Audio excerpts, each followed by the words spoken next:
In this video we're going to look at animations. Now you can apply animations to shapes. So in the previous example you could imagine perhaps looking at this house and those shape animations could come in one at a time. But we're going to actually play around just on these photographs. What I'm going to do is I'm going to decide the style of animation I want. So I'm going to click on the first photograph and come back to the very top. There's a tab called Animations.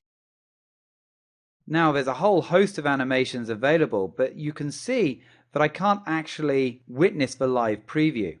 So let's click out of there. What I can do though is if I hover this way, I can then see how the animation is going to take effect.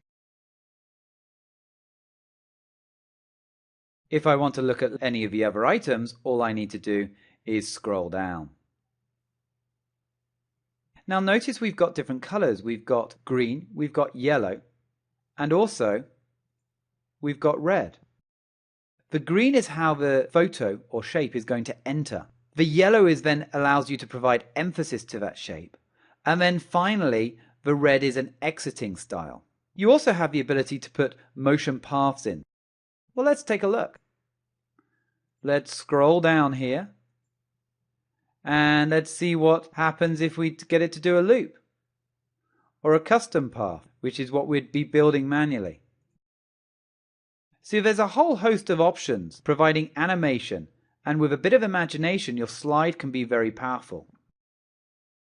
For this purposes, let's just do a bounce in. So I'm going to click on that. You will notice there's a little 1 here. If I click on the animation pane, suddenly to the right hand side you can see that there's the little 1, and that is related to the one you see on this slide.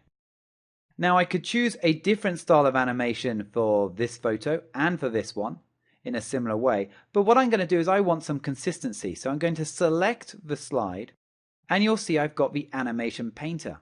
This is very much the same as the paint special, so if I click on this and then select the second slide, you can see I now have 2 and it's copied the formatting. And I'm going to do exactly the same to the third slide. You'll also notice in the top right, we now have each of those pictures. And if I click play, I can see how the slideshow is going to look. Now, one of the things that we can't see is actually how it's going to perform in a presentation. You'll see to the right hand side I've got this little drop down. When do we want that animation to take place? If I'm thinking from a presentation perspective, I might want to talk about the cheetah, press the mouse click or advance, and then talk about the horse, and then talk about the chicken or rooster. Or what I might want to do is I might want it to take effect automatically.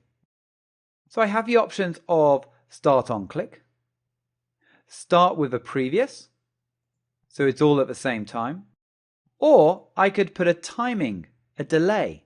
All of these are also settings that you can change up here. I might want to reorder the animation, and those are set here, where I can move up or down the different options.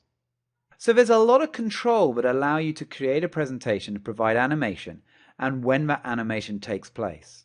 Have a play. You can really bring to life your PowerPoint presentation with animation, but the word of warning is you don't want your audience to be so impressed with the animation that they actually lose the point of a presentation. The point of this is just to show 3 slides and 3 photos. So whether we'd actually talk about one individually and we'd want that animation, whether we'd just want them to appear. But if you did have a complex diagram of showing how a process flow works, then yeah, animation can really add value to that slide. As usual, give it a go.